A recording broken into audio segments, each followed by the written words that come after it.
Hello, Meoni here. Welcome back to another interview reading. This time we're looking and reacting to TechRadar's full article from Gamescom 2025.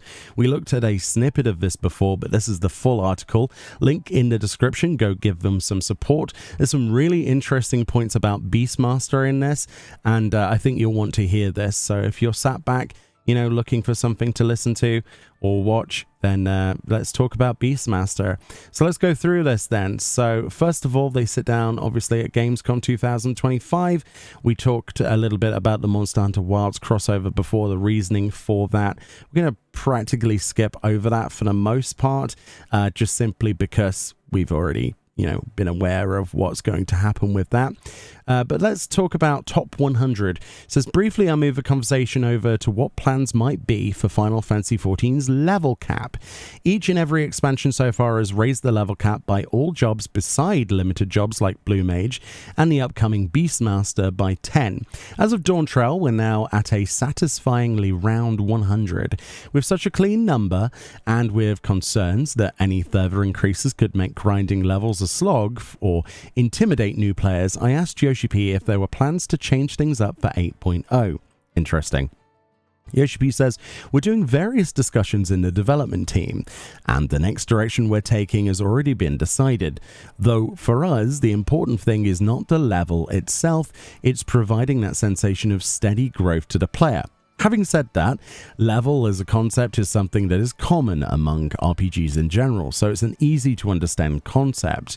Then they continue, what Yoshida said next has me inclined to believe that the level cap will indeed increase again, this time to 110 if we're following traditional patterns. Yoshida says, when it comes to the question about whether this is going to be a permanent policy moving forward, that's still another thing we would need to discuss down the line. At the end of the day, we need to think about how we can deliver that sensation of growth, and there's no firm answer behind that. So as right now, we can't say what scheme there will be in terms of level cap being lifted or any details behind that, but what I can say is that we have decided on the next direction, end quote. Interesting. See, I take this as they haven't really decided yet at all, and it could go either way, but I suppose there could be just another 10 levels. A lot of people were talking about, are they going to do an attribute point system or something like that? I'm not sure if that would be welcomed or not. Honestly, it'd be very difficult to, for example, if they put specializations, let's say you had talent trees, how would you balance all of that, with 22 plus jobs, maybe more with the expansion, right? If they release 1 or 2 more jobs at the same time as balancing all those specializations, because people will just choose whatever options do the most damage, right? At the end of the day, there will always be a cookie cutter, this does X more damage than this, and people will sim that stuff, right? So yeah, maybe 10 levels is here to stay for a fair amount of time until they figure out how best they can address that in any long-standing term. Catch these hands, they say. On a similar note, I asked Yoshi P about how the team plans to evolve jobs in the battle system in 14 moving forward. At level 100, many jobs, if not most, are beginning to feel like they've reached their logical conclusion. Not only do most jobs have some form of big flashy burst window finisher, think Reaper's Perfectio or Bard's Radiant Encore, but Dawntrail started introducing traits that upgraded our role actions, abilities that are shared between all tank, healer or damage dealing roles, instead of exclusively job-specific upgrades. Yoshi P says, we do have quite a big plan for jobs moving forward, said Yoshi P. But it is quite difficult for me to convey the nuances at this time.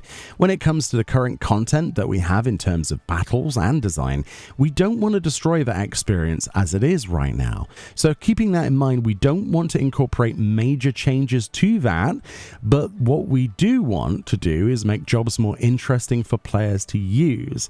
End quote. That's interesting. So whilst a few of the other interviews are saying, oh, there's big changes, and we were speculating as to how big those changes could be, it does not appear from that, if we were to look at that quote isolated, that they're going to be that much drastically different, and they're talking about more interesting use of the jobs. I don't know how I feel about that. It feels a little bit underwhelming. Could there be even more homogenization of certain jobs? Will they take Revive away from Summoner, for example? Are they going to redesign that to be more DPS centric rather than their sort of semi-support crutch that they've got? They don't really go into enough detail. And it also conflicts with a couple of the other interviews that I've read from Gamescom and before that, where they were like, we want something big, you know? I don't know. Big changes to the way that jobs are to make it more interesting for players to use. That could mean anything, dude. I have no idea. Now we come on to the bit that I really wanted to talk about from this article and interview, Unleash the Beastmaster. So then they say, I had the chance to speak with Yoshi P about one of Dawntrail's most highly anticipated pieces of content, the new Beastmaster limited job.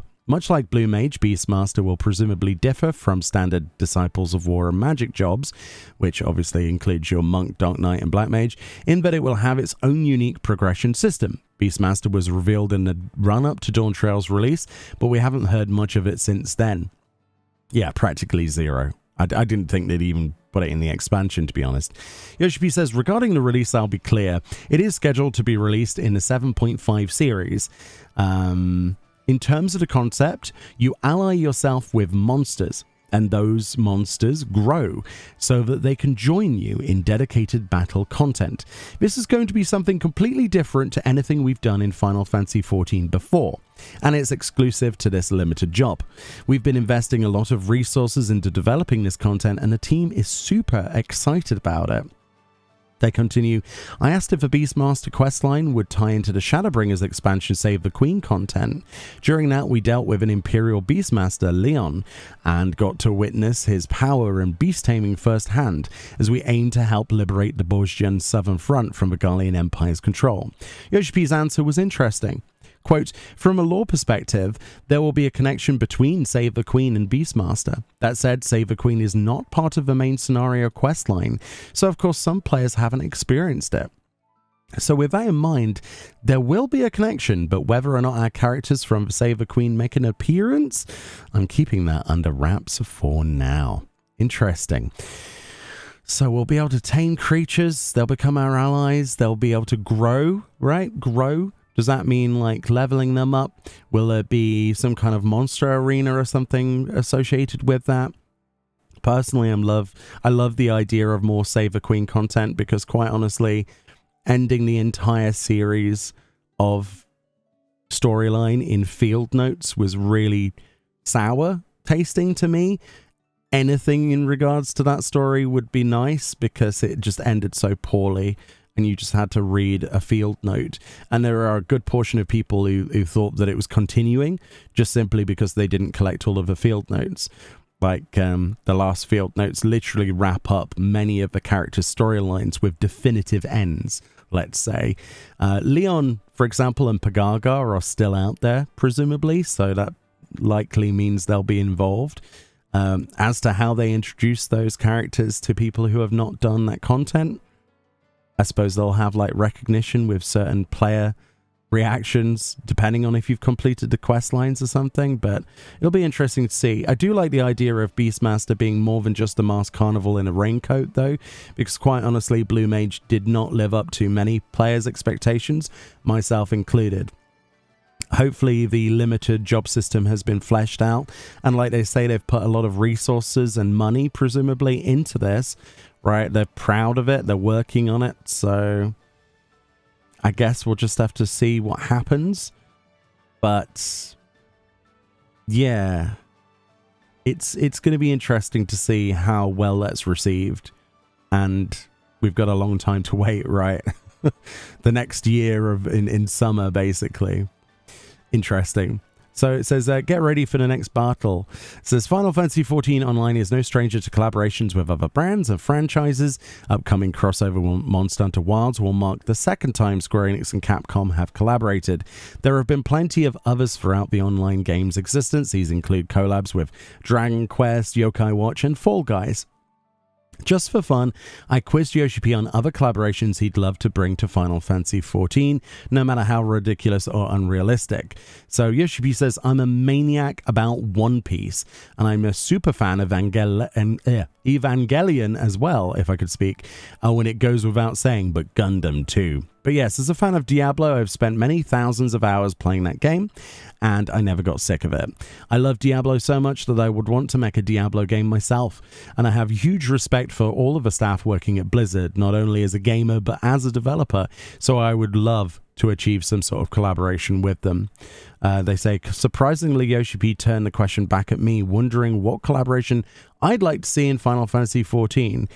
They say, being a huge Tekken fan, I didn't hesitate to say I'd love to see a crossover with Bandai Namco's fighting game, perhaps as a new trial against Devil Kazuya.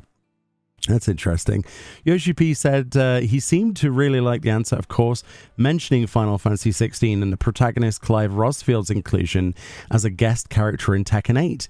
Oh, that's interesting, he remarked. Of course, for Final Fantasy XVI, we did work with the Tekken team, and we do have a close relationship with them, so I will let them know. There you go, folks. If we end up getting a Tekken collaboration in Final Fantasy XIV, you know who to thank. Joking, obviously. To be fair, more collaborations, the better, right?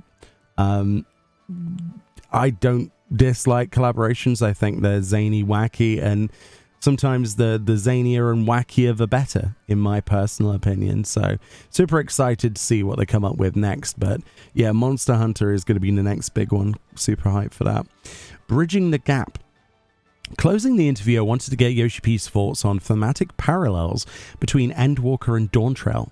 If you're unaware, they say Endwalker marked the endpoint of, at that time, the near-decade-long Hydaelyn and Zodiac story arc. Dawntrail then marked a new beginning for Final Fantasy XIV in terms of story, transporting warriors of light to the far-flung western continent of Tural. What begins as a quest for us to help facilitate a rite of succession to the Dawn Throne morphs into an unapologetically sci-fi adventure, but overall Dawntrail dealt heavily with the themes of death and the world we leave behind for those who came after us. It's quite the mirror of Endwalker, which encouraged players to find the beauty in the life they have and reject nihilism. Yoshi P says the quote here, the thing we wanted to convey in Endwalker was that even when you reach the end of something, that's not the end of everything, and players should not give up. There's still hope, and we wanted to give them the strength and hope to do their best to endeavor for tomorrow. When it came to Dawntrail, we didn't want to ask the question of what tomorrow would be, or the end of the world. Instead, we wanted to convey more about the reason behind what death is and what is the meaning of the end. The reason why we pose those questions is because our real-life society right now, there's a continued evolution of a digitization of everything. And with that in the backdrop, we wanted to approach the question of how will we live tomorrow? And that is the question that we're posing in the story moving forward. I can't provide any specific details, as they say, of the main scenario going forward, but I've already decided when Mericidia will make an appearance and how, but what I can say is that it's going to be quite a while away. Sorry, a bit of context. They asked about Mericidia and the future of, storyline. We already talked about this before as things are looking more winterer, let's say. We had the whole Blind Frost discussion. I speculated, as many others have, that we're going to get a ice-themed expansion up north. Mericidia is like the easy one that's got tons of lore and people want to go there. Maybe that's the reason why they want a little extra time to think how to pan that out properly. And so we'll probably end up with something that covers most likely the Far East again, because they have a current, a War of the Shogunate, if I remember correctly, is supposed to be going on right now in the story. That's not front and center, but also the Winterer appearance and the end of 7.3 kind of alludes to some kind of winter-themed expansion, and the Blind Frost is an obvious choice. So, yeah, it seems like more and more nails are being put in Mericidia's coffin, so to speak, the more I read of all of these articles. It says, when it comes to that point in the story, we'll be facing a lot of mysteries, but it's going to be quite some time ahead. But I do want you to express to your readership that I am thinking about it very properly and firmly. And there we go. And that's the article. So a few things. Confirmation, no Mericidia for 8.0. We kind of guessed that by now. It's interesting to see what collaborations Yoshi P is still talking about Diablo. Every time I've talked to Yoshi P or been at a press conference, the same question has been asked. This question has been asked so many times over the years, and it's always Diablo. He loves Diablo. It's interesting, the idea of a Gundam crossover, though. That would be pretty interesting to tie into. And then job design is going to be interesting, isn't it? And Beastmaster has the potential to be so much more than Blue Mage. I really, really, really hope that the limited job system as a whole gets improvements. Remember, sometime in this expansion, are we not supposed to be seeing some Blue Mage content as well? Could this be tied in at the same time? There's a lot of questions, isn't there? Is this the sort of thing they develop something like Mask Carnival for, and then it's kind of forgotten? I really don't like that. You know, when it comes to stuff like Island Sanctuary, putting that into the game and then going, oh, yep, it's there for that expansion, and then we're not going to support it in the future because we're moving on to other things. That's fine, right? Because it's a piece of content, right? It's not something you could swap to and play any other content with. Whereas with Blue Mage, even though there are limits to where you can use it, you can still switch to that and do, well, not much, but you can go into the open world, right? It's not locked to a specific piece of content per se directly, but it does feel like it's been shelved for far too long, and it's gathering dust, and it didn't get enough love when it was first out. So my point has always been one that not everybody agrees with. What is the point in adding more limited jobs if the limited job system as a whole is not something that is going to be fleshed out enough to be a decent sized piece of content? The Mask Carnival is not really everyone's cup of tea, and there's like some titles. There's the Morbol mount, I guess, doing some old content. I really think it needs its own content designed for it. And you'll have to excuse my cynicism. Like, I want what's best for the game, right? I want to play these things as much as you. I look forward to Beastmaster. I love the idea of Beastmaster. But I think it is a good portion of the community that would love to see Beastmaster as a normal job. You know what I mean? So there's a lot riding on that. There is a lot riding on that. And yeah, it remains to be seen what happens. Anyway, let me know what you think about this. What you think about Beastmaster, and specifically any of the things talked about here. Most notably, like the level design going forward. Do you want 10 more levels? Or do you want something completely different? Anyway, let me know. Link in the description to this article. Obviously, all rights belong to TechRadar, which we thank for putting out all of these articles for us to see and read through, because a lot of them have come up with some really juicy pieces of information this time. It seems like the Gamescom interviews, each individual interview had something unique to it that wasn't just a repeat of everyone else's questions. Of course, there were lots of repeats about Monster Hunter, because that was like the biggest announcement from actual Gamescom, so it was kind of implied that people would talk about that. But there was lots of very interesting points from everything from battle, job design, content design, Beastmaster now, you know, collaborations. It's always interesting. Anyway, much love. More videos on the way this week. We've got a release on Tuesday on the 3rd of this new month. Can you believe that it's already September nearly? Oh my goodness. What happened to August, dude? I have no idea. Much love, and I'll see you all next time. Bye-bye.